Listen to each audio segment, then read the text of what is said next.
LDL receptor. Again দেখো LDL receptorটা কিরকম multifunctional receptor.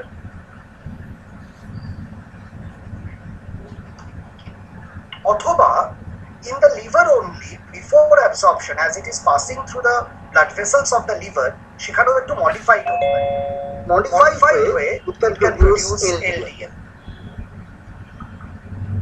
By the enzyme hepatic lipase.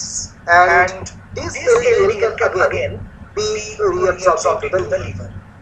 অথবা the LDL can provide cholesterol to the tissues that need it, like the adrenal gland for the synthesis of the steroid hormones, or the gonads for the synthesis of steroid hormones.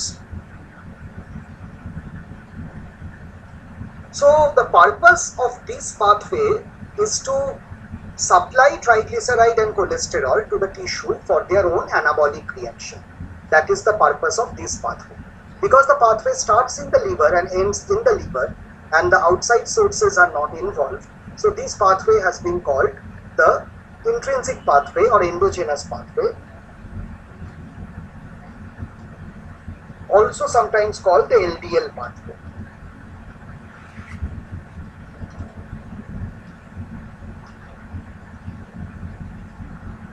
And the pathway is very similar to the exogenous pathway, only the names of the molecules are slightly different.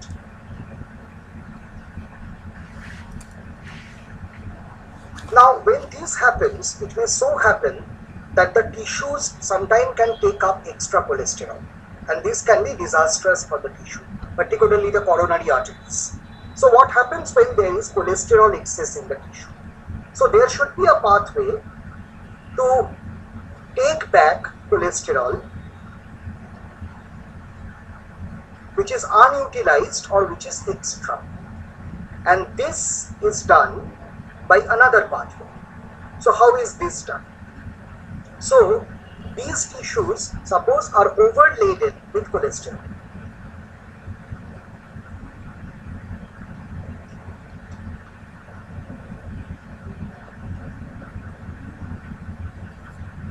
And the tissue wants to give back the cholesterol. So for that, the tissue requires an empty packet. The empty packet is synthesized in the liver and supplied to the tissue. The empty packet that the liver synthesizes is known as nascent HDL.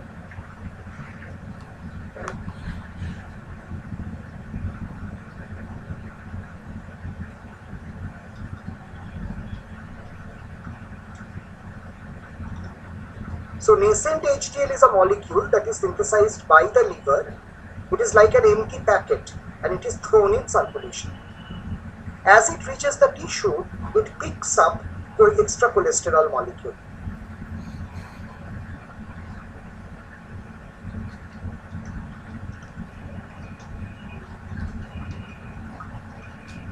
And there are many enzymes and receptors that help in that. A very important enzyme in this case is the LCAT enzyme, the lecithin cholesterol acyl transferase. So gradually, as time passes, the nascent HDL, which is an empty packet, becomes filled with cholesterol.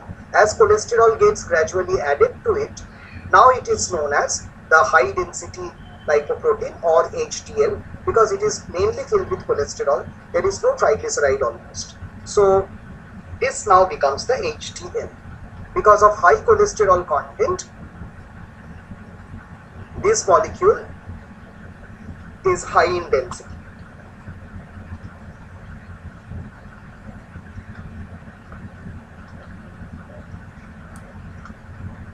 It does not have ApoC because it does not have triglyceride also. So it is very dense, and that's why the name is high density, and therefore it's also very small in volume.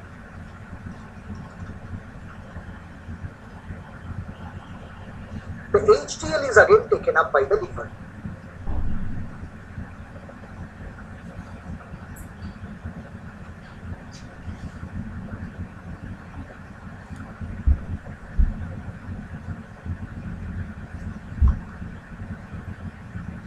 And therefore this forms the third source of cholesterol for the liver to to enter the other pathways, like the intrinsic pathway. This pathway that takes cholesterol from the tissue back to the liver has been called the reverse cholesterol transport.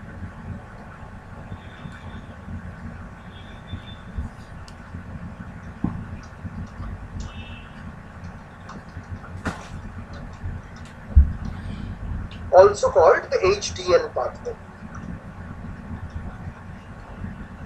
So now you understand why HDL has been called the good cholesterol, because it extracts cholesterol from heart, coronary artery, etc. and returns it to the liver. But as I told you that even too much of HDL is not good, because although it is taking away cholesterol from the rest of the body, it supplies that extra cholesterol to the liver. So it can reduce the chance of coronary artery disease, but what it does not reduce the chance of is, it does not reduce the chance of fatty liver. So chance of fatty liver can actually increase if HDL concentration increases. So even HDL should be not very much raised for the liver to be safe. So up to this, is this clear to all of you? The three main pathways: the exogenous or chylomicron pathway, the endogenous or the LDL pathway, and the reverse cholesterol transport or the HDL pathway. These are the three main routes by which cholesterol is transported. এটা তোমাদের first ইয়ারে হয়তো পড়াও আছে, so it was just a revision of it. It is clear to everyone? So from here then we can go into the pathology of dyslipidemia and how we treat dyslipidemia.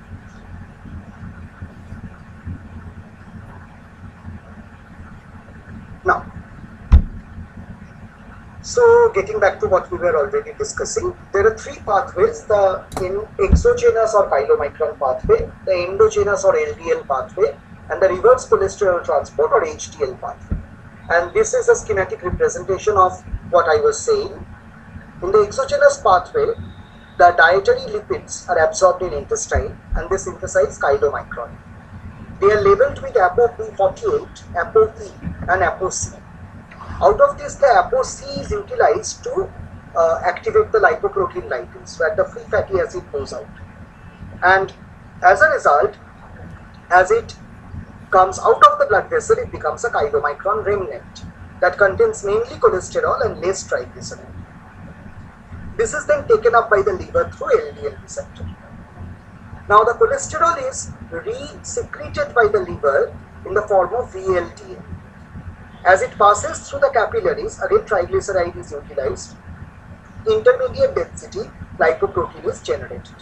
It can be directly absorbed into the liver by LDL receptor, or by hepatic lipase it can be modified into low density lipoprotein. This can be taken up by the liver, or this can be utilized by the peripheral tissue as a source of cholesterol. When there is cholesterol excess in the tissue, liver synthesizes nascent HDL, and the marker of nascent HDL is ApoA1.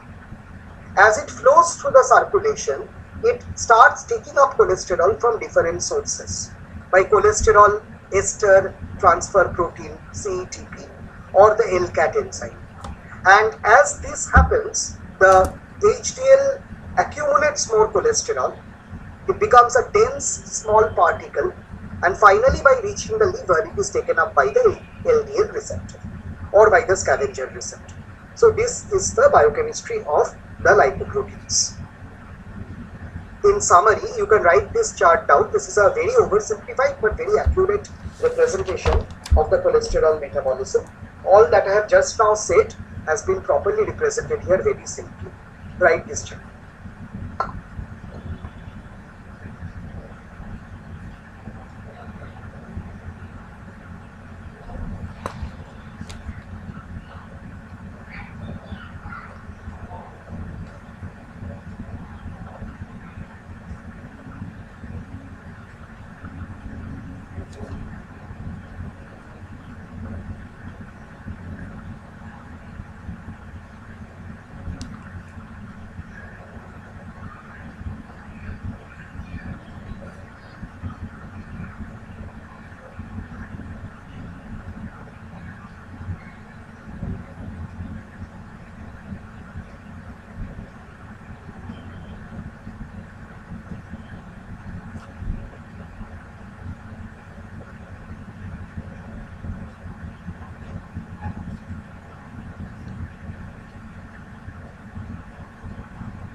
So I think this is done.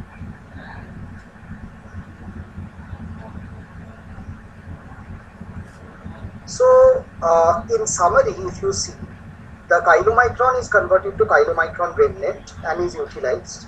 VLDL is converted to IDL, LDL and then utilized. The numbers that I have written here, these numbers are easy reminder of the state which is blocked in case of a metabolic disorder. So there is no need to show the previous slide now because I will send you the PDF. So see, as the molecules are getting modified in different steps, triglyceride content is decreasing, cholesterol ratio is increasing, and the molecules are becoming smaller. If there is a block between chylomicron to chylomicron remnant pathway, that block can be caused by multiple defects which are included under type 1 and type 5 dyslipidemia. When there is a problem in converting VLDL to IDL, don't think this is a single enzyme defect. It can be even multiple enzyme defect. And then this pathway is known as type 4 dyslipidemia. When there is a block in IDL to LDL conversion, it is called type 3 dyslipidemia. And when there is a problem in LDL to its utilization and some extra pathways, that is called type 2 dyslipidemia. This has been named as the Fredrickson classification of dyslipidemia. It's very easy to understand. Like if 1 and 5 happen, then chylomicron will be in excess. If chylomicron is in excess, automatically triglyceride will be more, cholesterol will be normal. Similarly, if it is type 4, if you look into this diagram, if it is type 4, then VLDL will be in excess.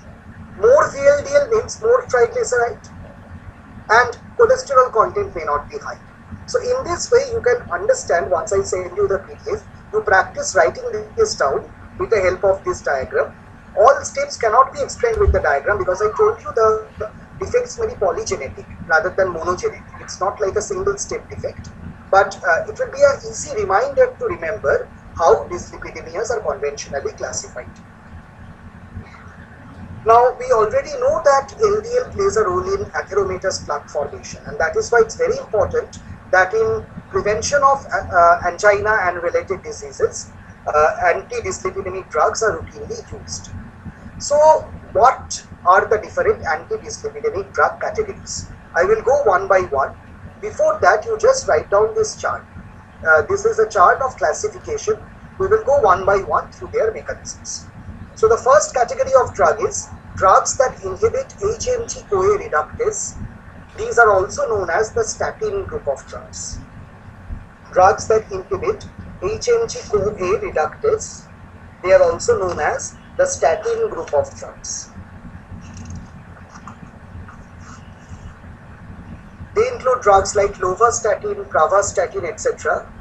Nowadays, the two most important drugs are atorvastatin and rosuvastatin.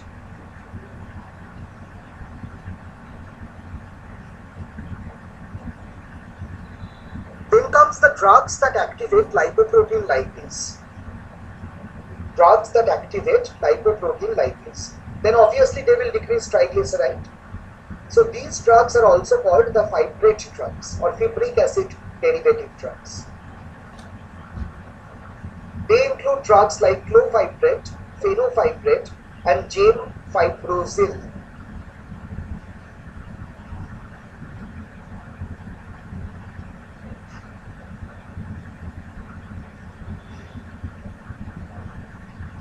Then we have drugs that prevent cholesterol absorption in the intestine, and the drug is ezetimibe.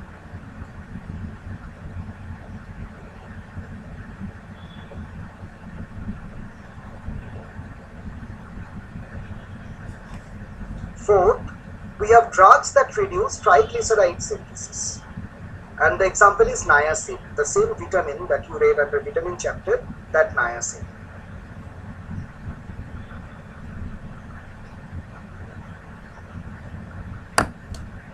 Then we have drugs that sequester bile acids. Sequester means that which bind and remove. So drugs that sequester bile acid are cholestyramine category of drug. Cholestyramine, cholestyramine, and cholesevelam. And miscellaneous other drugs include omega-3 fatty acids. So I'll go one by one through the mechanisms of these drugs. First we come to the statin category of drugs.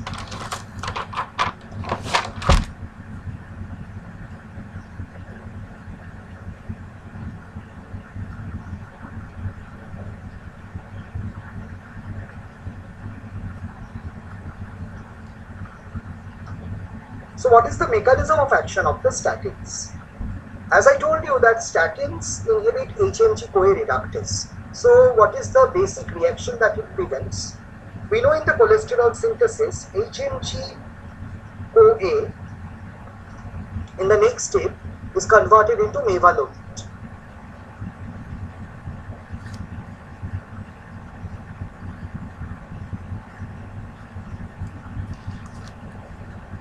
And then by multiple steps,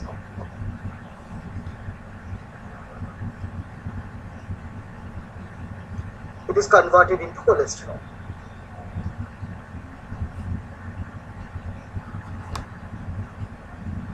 So this step from HMG-CoA to mevalonate, this is catalyzed by HMG-CoA reductase.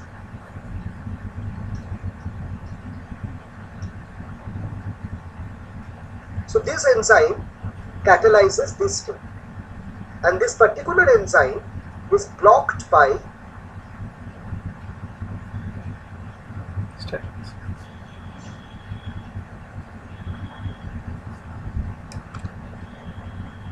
the drug statin.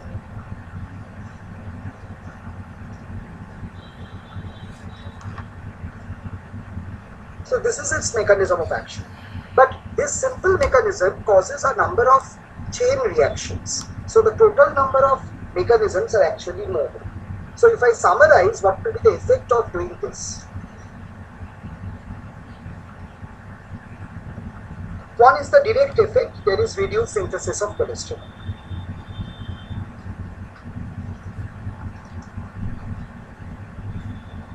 Second mechanism that operates is, because cholesterol synthesis decreases in the liver, it causes reduced VLDL synthesis in liver.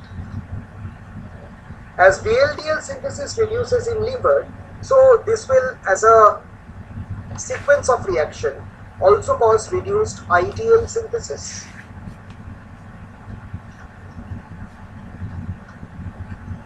As there is reduced IDL, again as a chain reaction, there will be reduced LDL.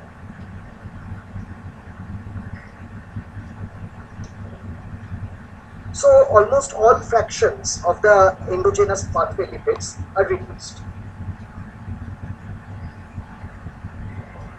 As a third mechanism,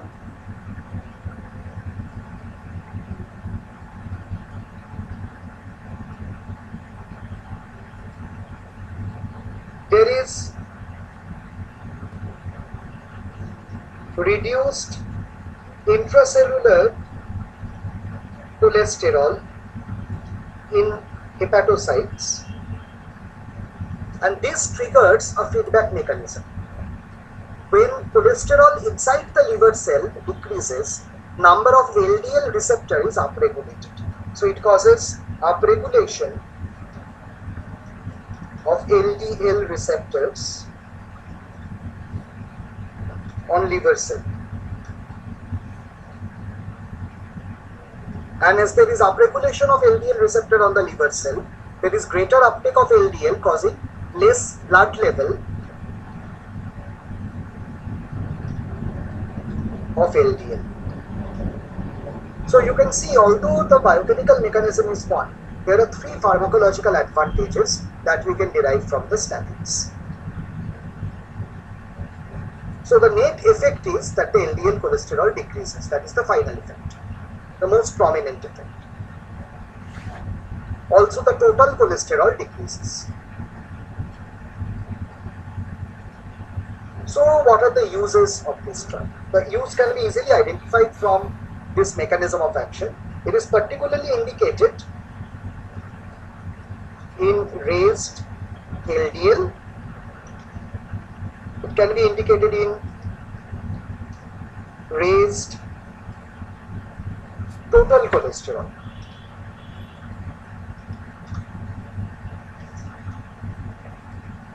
Virtually, it can be used in any type of dyslipidemia because if VLDL decreases, then triglyceride also decreases to some extent. Although it is not a drug of choice for triglyceridemia. Now, a question that often comes is what are the advantages of using atorvastatin or rosuvastatin over the other statins like simvastatin or pravastatin. So this comes often as a question, advantages of atorvastatin over other statins.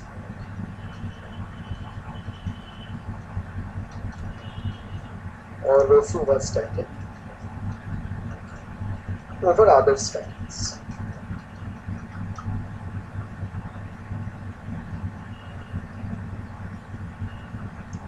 The most important advantage is that advantages beyond dyslipidemic role, that is the advantage. Other than the fact that it is more potent, it is more efficacious,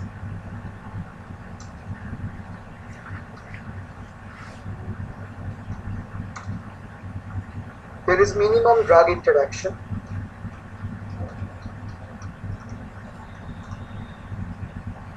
a longer T-half,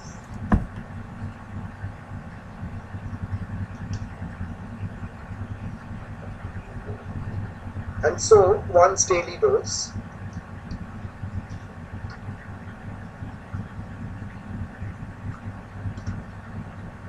And some additional advantages are it has antioxidant properties. So it probably helps in preventing atherosclerosis.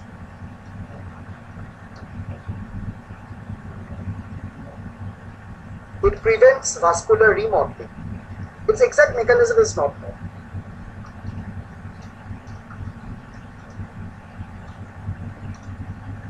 Also stimulates neoangiogenesis in ischemic myocardium.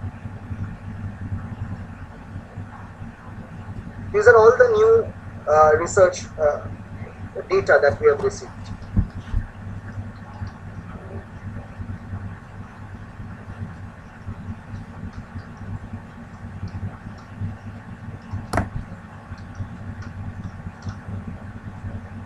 So these are the advantages that we have for atorvastatin and rosuvastatin. Rosuvastatin's half-life is actually more than atorvastatin, and its potency is even more than that of atorvastatin. These are the two special advantages of rosuvastatin, that the potency of rosuvastatin is even higher than atorvastatin, and the half-life is even longer than atorvastatin. These are the two greater advantages that we get with rosuvastatin. The common adverse effects that we get here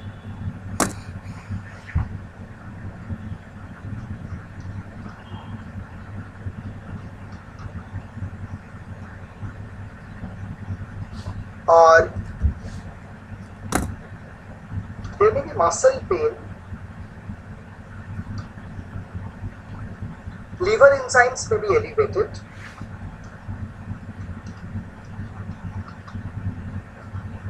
and some patients may complain of joint pain. We are not very sure why this happens.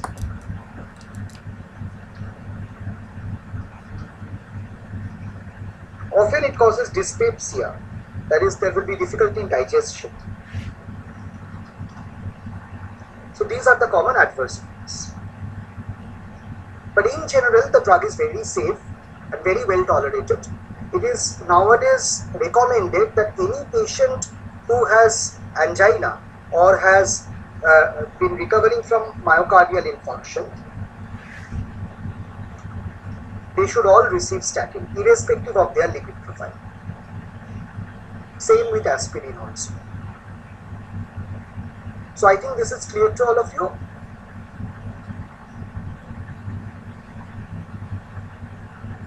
So you can get this kind of questions from statins.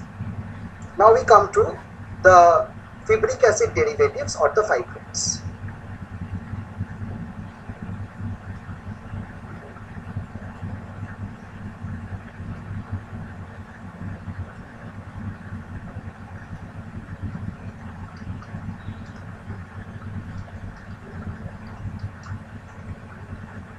So how do fibric acid derivatives work? Their primary mechanism of action is they stimulate the nuclear receptor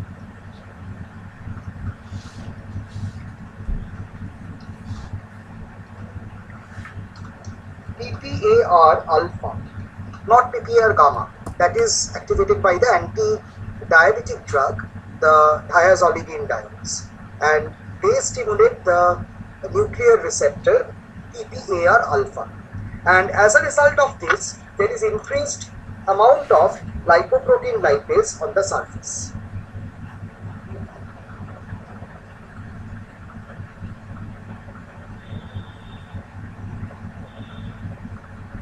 So this causes increased lipoprotein lipase on the endothelial cells. The result of increased lipoprotein lipase, as you can easily understand, is there will be reduced chylomicron, reduced VLDL,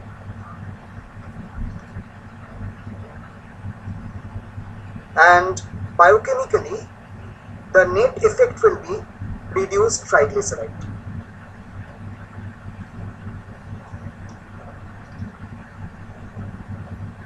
There is a second minor mechanism of action by which the fibrates can work. It has been seen that they can increase the synthesis of ApoA and therefore indirectly increase the HDL level.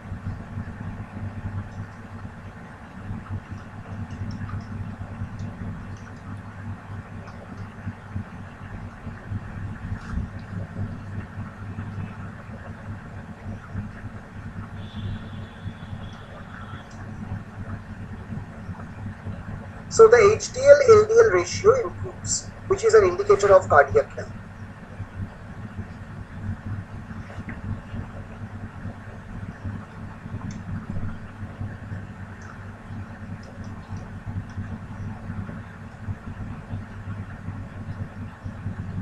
So is it clear?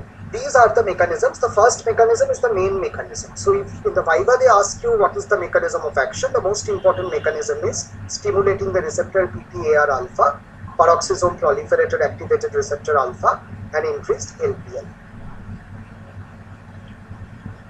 Coming to what are the uses or indications. The indication can be easily understood. The indication is wherever these fractions are increased. So if there is raised triglyceride, that is the most important indication. And indirectly speaking, if there is raised chylomicron or if there is raised VLDL. So these are the situations where fibrates can be used. Sometimes when both triglyceride and LDL are very high, we give a combination of statin and fibrates. That is also done. Now, the common side effects are very similar to the side effects of the statins, except in some. For example, when you go to the adverse drug reaction, it has some common adverse drug reaction like myalgia, that is muscle pain. It can lead to dyspepsia. It can lead to raised liver enzyme. But one unique side effect that the fibrates have, which the statins do not have, is an increased risk of gallstone.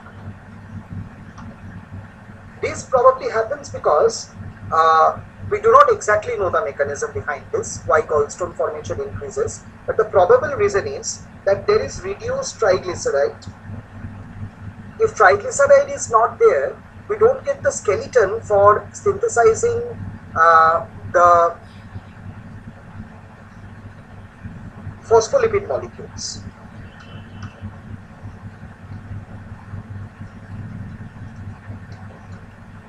And if there is less phospholipid synthesis, then you can easily understand the cholesterol phospholipid ratio in the bile will increase.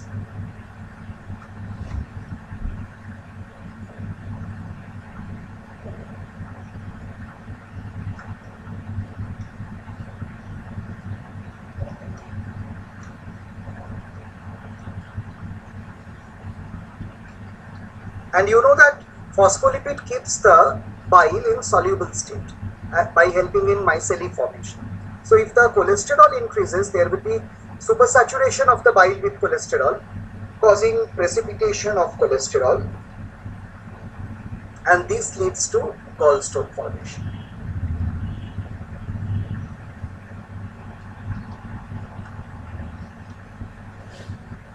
So this is how there is an increased risk of gallstone formation by using the fibric acid derivatives. I hope this is clear to everyone.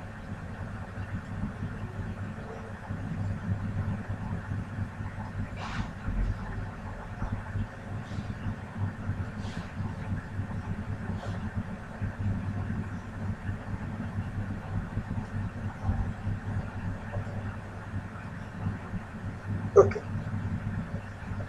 So we move on to the next part, cholesterol absorption inhibitor.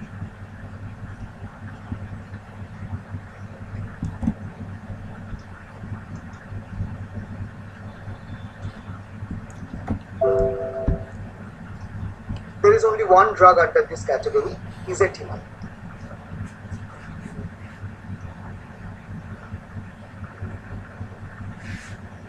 The mechanism is very simple and linear.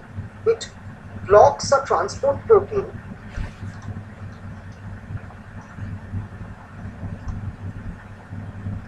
called the NPC1L1 on intestinal mucosa. This protein helps in cholesterol absorption. So by blocking this protein, the cholesterol absorption decreases. But although it has a very unique mechanism of action, its problem is that the drug is not very efficacious. That means by using the drug alone, cholesterol level does not get reduced much. So ezetimibe is always used as an add-on therapy. Like you can give it along with statin. But when ezetimibe is given alone, it rarely causes a decrease in the serum cholesterol level. We come to the next drug now, nicotinic acid.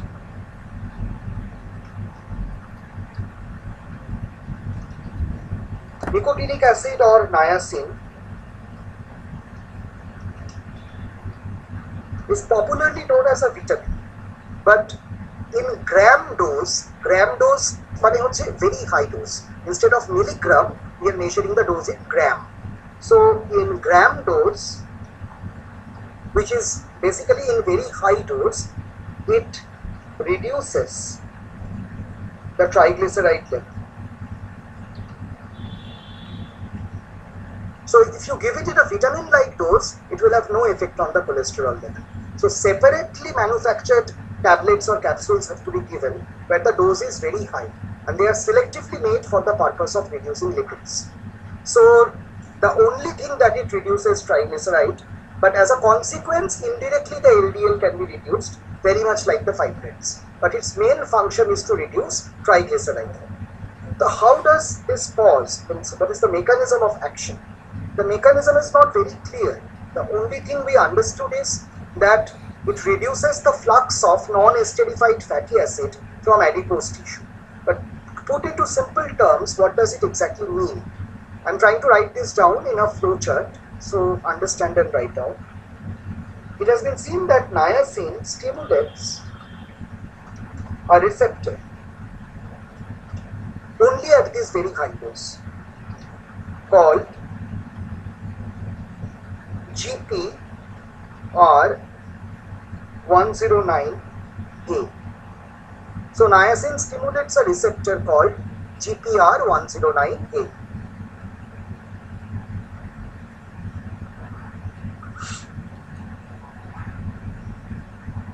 This inhibition occurs in the adipose tissue.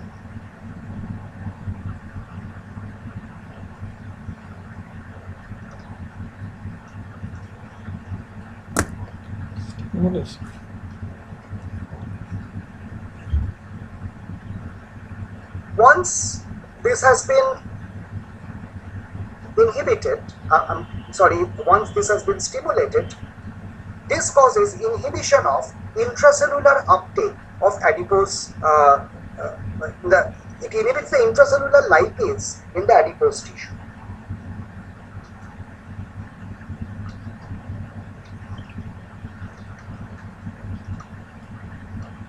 We know adipose tissue is a storehouse of fat. So if the lipase inside the adipose tissue is reduced, then less free fatty acid will be released.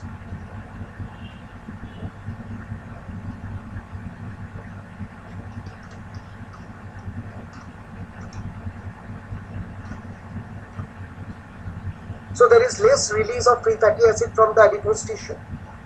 This free fatty acid is the main source of free fatty acid to the liver. So there is less availability of free fatty acid for the liver.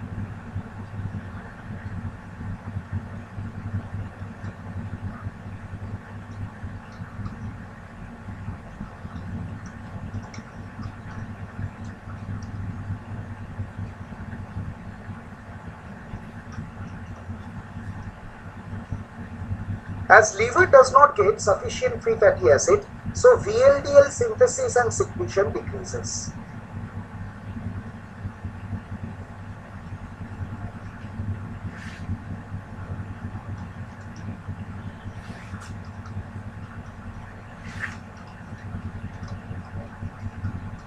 VLDL is the main fraction of the endogenous pathway that carries triglyceride. So automatically the triglyceride also decreases.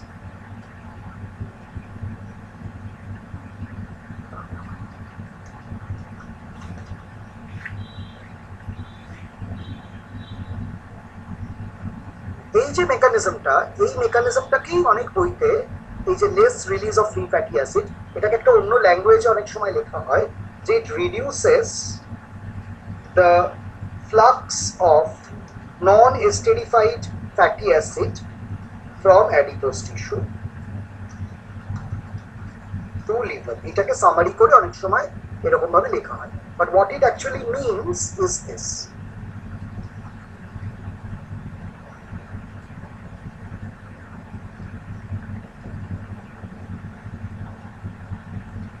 Now coming over to the adverse effects, one important adverse effect that it presents us with is cutaneous flushing and pruritus. So the skin can become red and it can itch. So why do flushing and pruritus occur as a side effect if we try to understand this? We just now said that it stimulates a receptor called GPR109A. Now this same receptor is also present on skin. So niacin also stimulates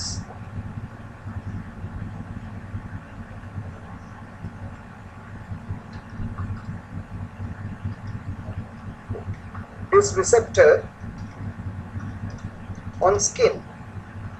You know the same receptor can have different second messenger pathway in different tissue. Right?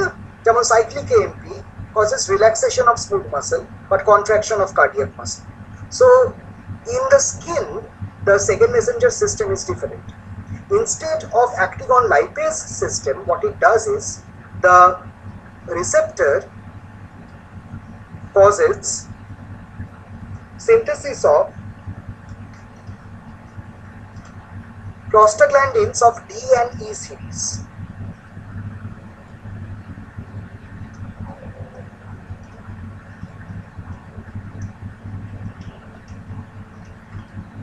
So this increases the synthesis of prostaglandin D and E by the cyclooxygenase pathway.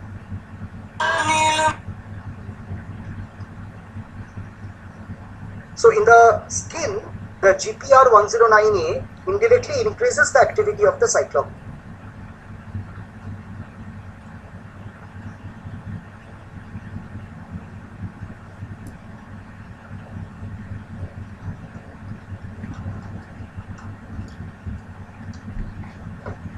So how can we prevent this reaction?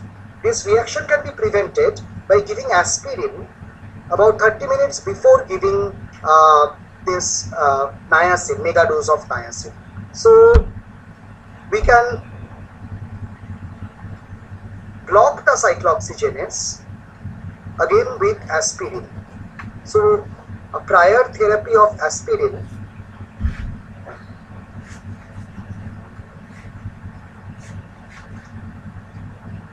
can be done before giving a mega dose or gram dose of nicotinic acid to prevent flushing. All these things can come as explain why question. Why flushing occurs in mega dose of nicotinic acid, and why before giving a gram dose of nicotinic acid, aspirin may be administered. Both of these can come as questions. So I hope this is clear to all of you now.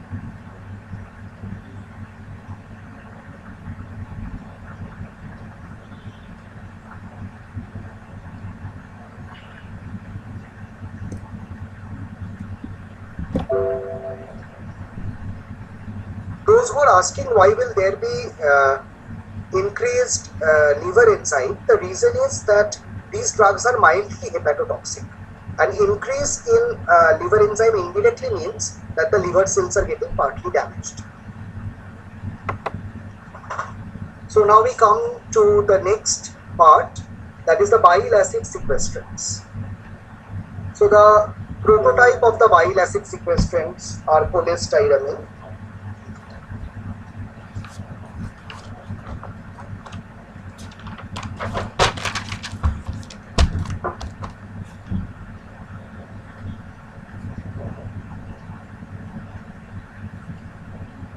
So what is the mechanism of action of cholestyramine? These chemicals are chemically bile acid binding resins. So they bind the intestinal bile acids and prevent their reabsorption.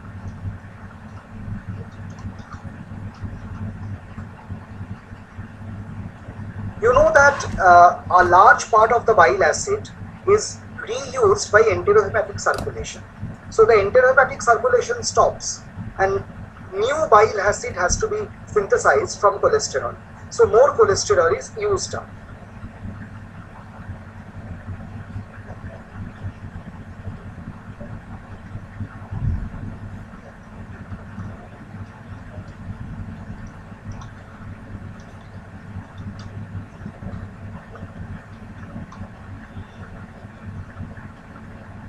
So as a result of this interruption, there will be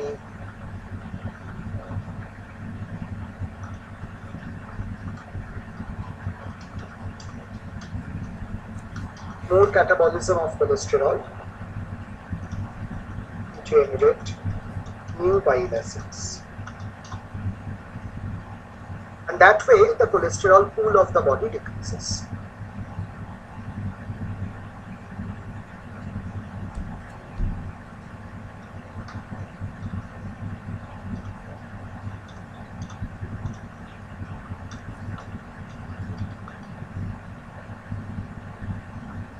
As the cholesterol is used up, it also means that another secondary mechanism will start to work here. As cholesterol pool of the body decreases, so it also means that there will be reduced hepatic cholesterol.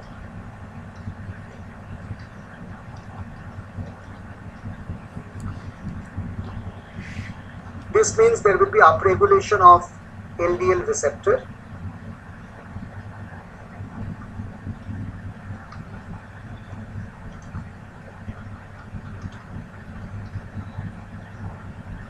And therefore there should be decrease in serum LDL.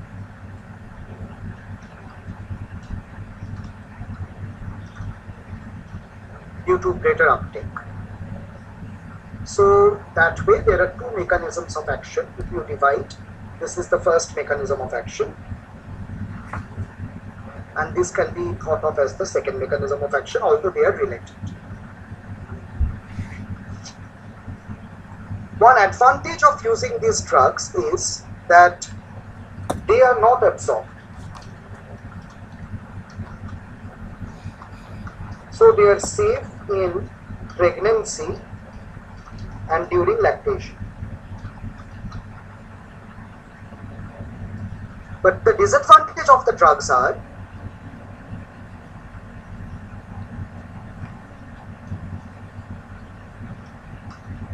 the adverse drug reactions are that because bile is not present in the stool now because it has been bound up, so there may be bloating, malabsorption, constipation. Also, because less amount of bile acids are returning to the liver, and this causes compensatory increase in triglyceride synthesis by some unknown mechanism. So triglyceride level can rise. How this compensatory mechanism operates, we are not very clear about that.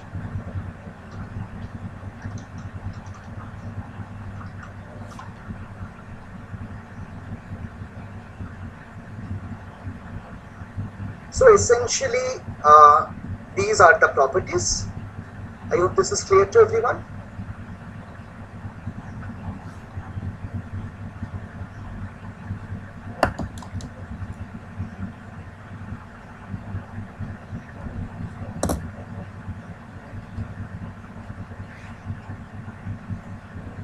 So now we go to the discussion of the last drug in the series, that is the omega-3 fish oil, which is the least dependable of all drugs though.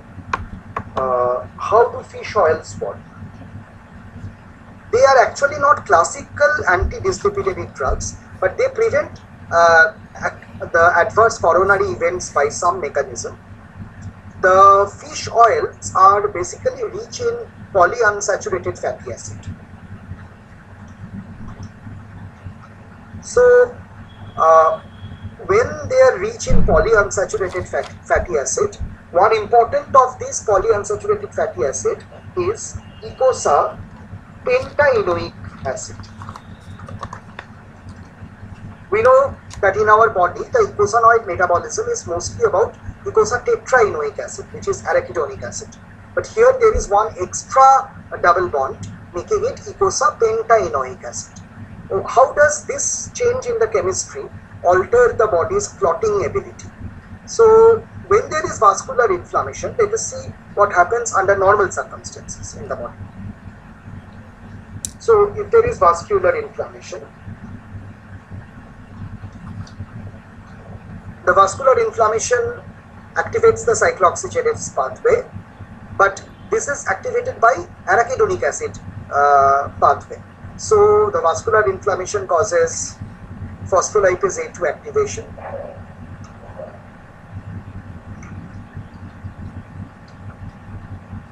The activated phospholipase A2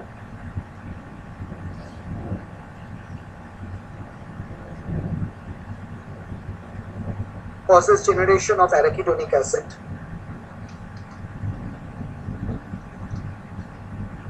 That is the eicosatetraenoic acid.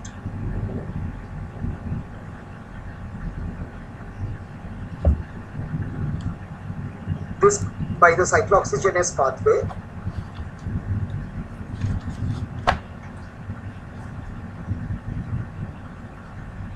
In the platelets produce thromboxane A2, and in the endothelia produce prostacyclin PGI2. We know functionally thromboxane A2 is prothrombotic, that is, it causes platelet aggregation, and prostacyclin prevents platelet aggregation.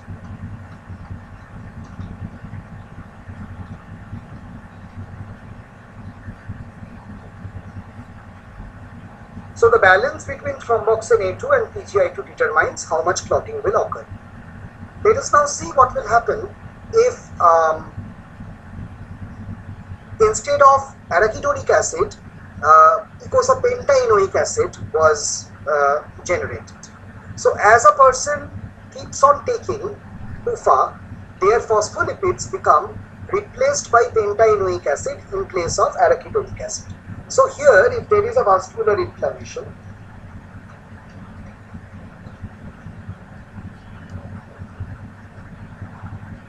this leads to phospholipase A2 activation.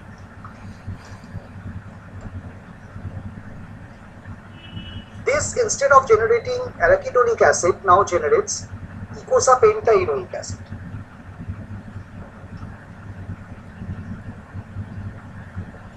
Eicosapentaenoic acid, when it is metabolized by cyclooxygenases, it generates a slightly different kind of molecules. In the platelets, it generates thromboxane A3, and in the endothelium, it generates prostaglandin I3. We know that thromboxane is usually prothrombotic and prostacyclin is antithrombotic. But thromboxane A3 prevents platelet aggregation and all prostacyclins prevent platelet aggregation. So now there is no question of any balance. The final effect is platelet inhibition, and therefore the risk of thrombosis decreases. The only adverse effect is a fishy odor, and also it's a food material, not a very effective drug. The efficacy is much low. But this is probably one mechanism by which it can act in coronary heart diseases. So I hope this is clear to all of you.